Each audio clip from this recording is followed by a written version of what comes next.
Olá você, muito bom dia. Está no ar a primeira edição do Mister Mengão, o seu telejornal com as notícias do mais querido do Brasil.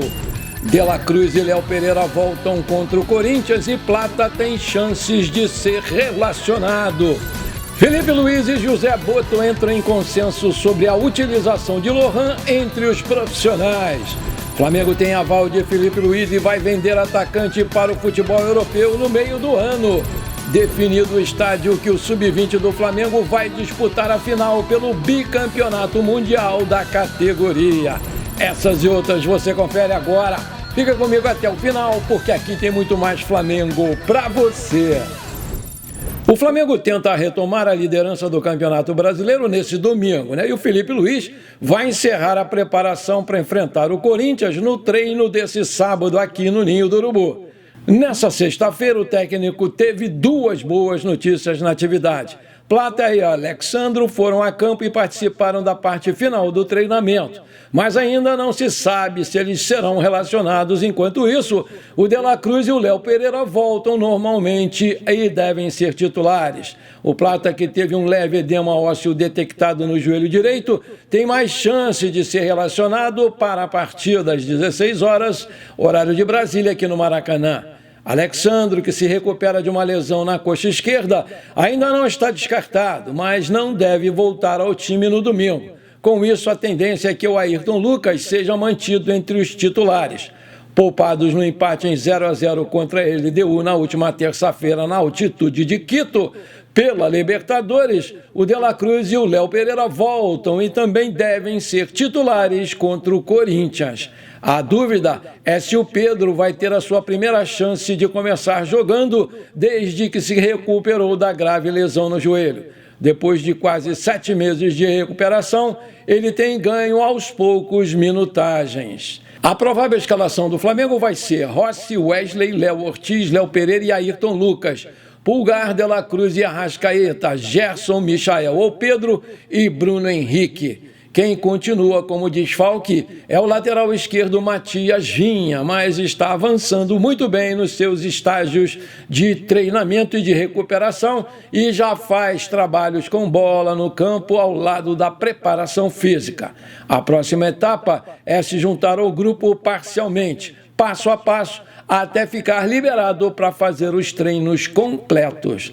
A lesão do uruguaio aconteceu no dia 11 de agosto de 2024, naquele empate contra o Palmeiras. Além de afetar o menisco do joelho direito, o problema também atingiu o ligamento cruzado anterior e fraturou também a tíbia.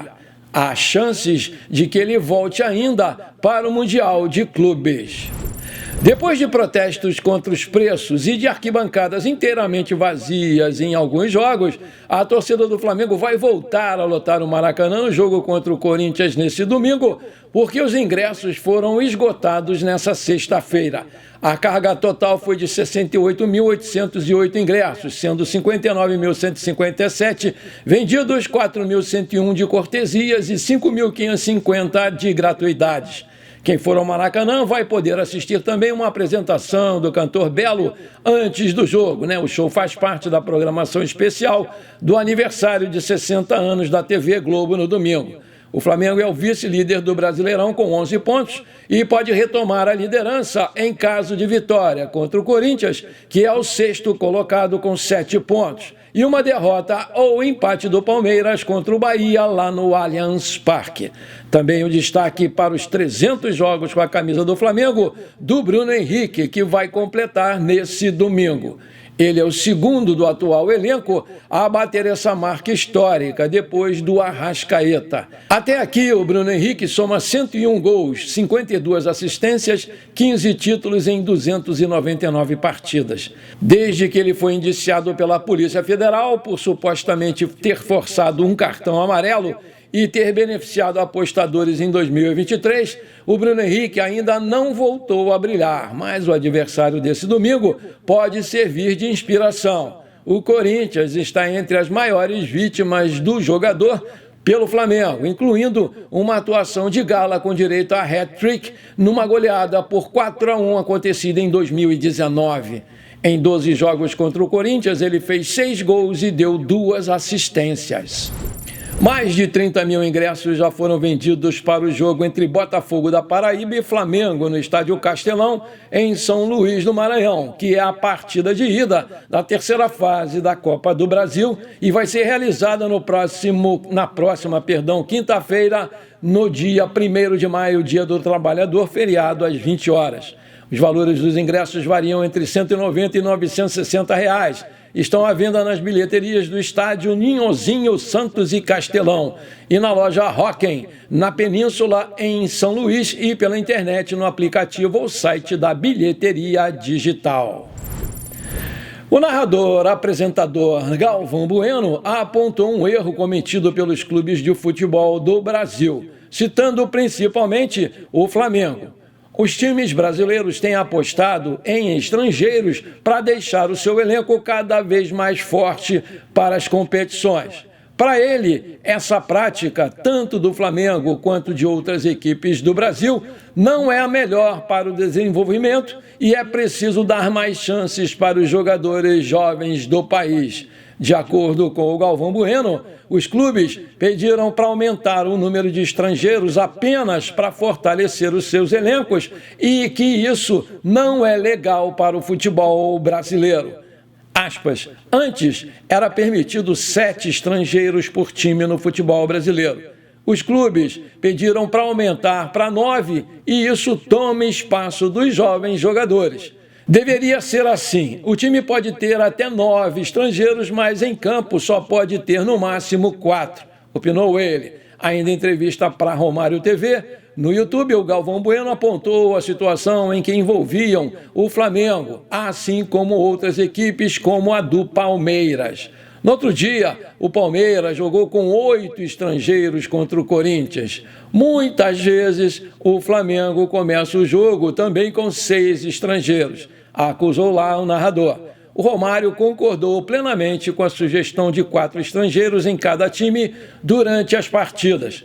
Com esse número excessivo de estrangeiros, estamos perdendo para o exterior os nossos futuros craques, que ficam sem espaço para jogar aqui no futebol brasileiro.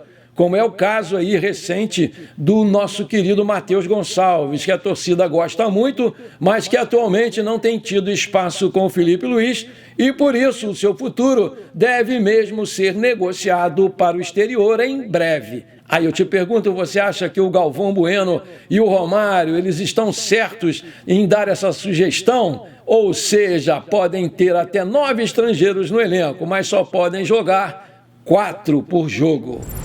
Pela 7ª rodada do Campeonato Brasileiro Feminino, o Flamengo recebe aí o Juventude no Luso Brasileiro, na Ilha do Governador, nesse sábado, e vai em busca da sua 3ª vitória na competição. Na última rodada foi derrotado por 2-0 para o Red Bull Bragantino, fora de casa. Já o Juventude ficou no empate em 1-1 com o Real Brasília, fora de casa.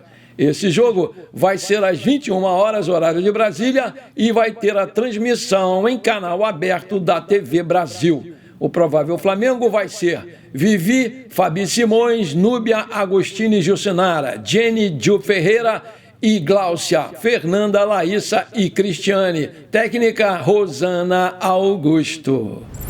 Em busca do bicampeonato mundial de clubes, o Sub-20 do Flamengo será o anfitrião da Copa mais uma vez. A última edição vencida pelo Mengão foi contra o Olympiacos, também aconteceu aqui no Maracanã, onde o Flamengo venceu por 2-1. O Mengão deve entrar em campo no dia 23 de agosto. A decisão pelo estádio do torneio é feita pelo time campeão da América do Sul. Como vencedor da última Libertadores Sub-20, o Mengão teve o direito de escolher um estádio brasileiro novamente. E é claro que o Maracanã foi a escolha certeira. Um possível adversário pode ser o Barcelona, que joga a final do Youth League, a Champions League das categorias de base.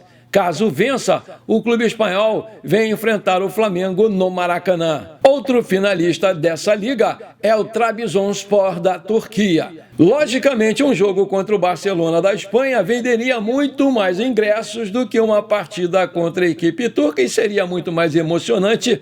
Vamos combinar. Maravilha, se você está curtindo esse programa, então não esquece, manda brasa agora no like para fortalecer o nosso canal. Se você ainda não é inscrito, bora lá, me dá esse prazer, me dá essa moral. Aperta o botão inscrever-se, aperta o sininho ali e pronto. Compartilha também esse programa com parentes e amigos, vai ser muito bom para mim. E agora tem um novo botão aí, o Hype, né? Só você arrastar o seu comentário para a esquerda que vai aparecer o botãozão Hype. Aperta ele, é de graça, você não paga nada e vai me ajudar demais a crescer o nosso canal. Valeu, muito obrigado! Após uma sequência de negociações confusas e frustradas, o garoto Lohan segue no sub-20 e fora dos planos para ser reintegrado ao elenco do profissional do Flamengo, porque, segundo o portal UOL, não há nenhum plano para sua reintegração. O meia de 18 anos, cuja multa é superior a 600 milhões de reais, desceu de categoria por decisão do diretor de futebol José Boto. Após todas essas situações, o jogador não faz parte dos planos nesse momento do Filipe Luís e uma negociação não está completamente descartada se uma boa proposta aparecer. O dirigente português não ficou nada satisfeito com a postura dos seus empresários nas transações que acabaram não tendo o desfecho positivo que o clube esperava. Aconteceram algumas negociações para sua saída e os seus empresários não ajudaram. Pelo contrário, eles só atrapalharam visivelmente. O Lohan foi envolvido em negociações com o Estoril de Portugal, o CSKA da Rússia, o Fortaleza e o Red Bull do Brasil, né? Cada lado tem a sua versão sobre os acontecimentos com os clubes. No fim, ele acabou ficando mesmo e está escanteado nas categorias de base do Flamengo. O rubro-negro atualmente entende que o garoto Lohan não tem valências que supram as necessidades do técnico Filipe Luís, algo que ficou ainda mais agravado com o esvaziamento do departamento médico e mais peças à disposição do treinador. Aspas, quando fui treinar o profissional, já o conhecia, mas o problema é que o Lohan tem jogadores que competem com ele na sua posição e que estão melhores do que ele. Simples assim, não tem segredo no futebol e eu não vou colocar um jogador que não está bem e tirar um que está voando, fecha aspas, afirmou lá o Filipe Luís numa entrevista coletiva recente. O Lohan competia na posição com o Gerson, Arrascaeta. Aberto não é tão determinante para jogar aberto. Poderia ser o próprio Cebolinha ou Michael. Poderia, mas eu acho que não é a posição dele. Ele compete com o Gerson. Como eu tiro o Gerson? Depois, como eu tiro o Luiz Araújo para colocar o Lohan? Concluiu novamente o Filipe Luís. Aí eu te pergunto, você acha que o Lohan tem vaga nesse elenco principal do Flamengo? Coloca aí. De acordo com informações do portal Somos Fanáticos Flamengo, o centroavante Carlinhos, que está emprestado ao Vitória da Bahia, pode ser negociado com o futebol europeu na próxima janela. Os representantes do jogador estão na Europa, onde vão buscar propostas pelo seu cliente. Vale ressaltar que antes de ir para o Vitória, o Carlinhos despertou interesse de times do futebol turco. Justamente por isso, há um entendimento dos seus empresários de que o centroavante tem mercado no velho continente. Não obstante, é muito importante frisar que o próprio Vitória da Bahia tem opção de compra estabelecida no contrato com o jogador. Ou seja, a sua saída do Flamengo já é dada como certa pela diretoria rubro-negra. Indicado pelo Tite para ser reserva do Pedro, o Carlinhos foi comprado do Nova Iguaçu, mas não agradou e foi negociado. Agora, com a chegada do Juninho, Filipe Luís não tem planos para o jogador e já deu o aval à diretoria para sua venda. No auge dos seus 28 anos de idade, o Carlinhos disputou 15 partidas desde que chegou ao Vitória da Bahia. Lá, o centroavante marcou apenas 3 gols e ficou de fora nos últimos jogos do gigante baiano por condição técnica. Antes de terminar esse nosso programa de hoje, eu quero mandar os abraços para a galera que me pediu e que está sempre aqui comigo prestigiando o nosso canal. Hoje é sábado, é dia dos nossos abraços, então bora lá! Alô, meu amigo Ézio Bonfim, de Botuporã, na Bahia. Alô, meu amigo Itabirã, Durães, de Iracema, em Roraima. Aquele abração para vocês, meus queridos. Alô, minha amiga Érica Fernanda da Bahia, de Formosa, do Rio Preto. Alô, minha amiga Maria Senhora. Alô, flamenguistas de Araguaína, no Tocantins. Aquele abração para vocês, meus queridos. Alô, meu amigo Fernando Ribeiro, de Palhoça, em Santa Catarina. Alô, meu amigo José Benedito, de Bacabal, no Maranhão. Aquele abração para vocês, meus queridos. Alô, alô, meu amigo Almir Gomes Coutinho. Alô, minha amiga Mara Gaspar, gente finíssima, tá sempre aqui comigo. Aquele abração para vocês, meus queridos. Alô, meu amigo Renato João da Silva, de Blumenau, Santa Catarina. Alô, meu amigo Pedro Araújo, aquele abração para vocês, meus queridos. Alô, meu amigo Pedro Terra, o compositor lá de Campos dos Goitacazes, aqui no Rio de Janeiro. Alô, meu amigo João Adílio Andrade, aquele abração para vocês, meus queridos. Alô, alô, meu amigo Roberto de Lara, lá de Blumenau, em Santa Catarina.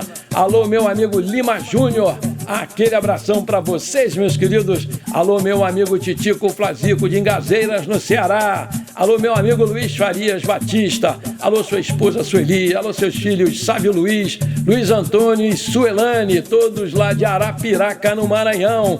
Aquele abração para vocês, meus queridos. Alô, alô, meu amigo José Clóvis de Jesus. Alô, flamenguistas de Itaituba, aí no Pará. Aquele abração para vocês, meus amigos. Alô, amigo Luciano Antônio. Parabéns para Maria do Amparo, lá de Itabaiana, no Pará. Aquele abração para vocês, meus queridos. Alô, meu amigo Osmar, do povoado de Aurora, na cidade de Ourolândia, na Bahia. Alô, meu amigo Lucivaldo Feitosa Pita, lá de Salvador. Aquele abração para vocês, meus queridos. Tamo juntos! Bom, por enquanto foi isso. Eu espero que você tenha gostado do nosso programa. Muito obrigado de coração por você ter ficado comigo até aqui. Um grande abraço e bora ser feliz. Pra cima deles, Mengão!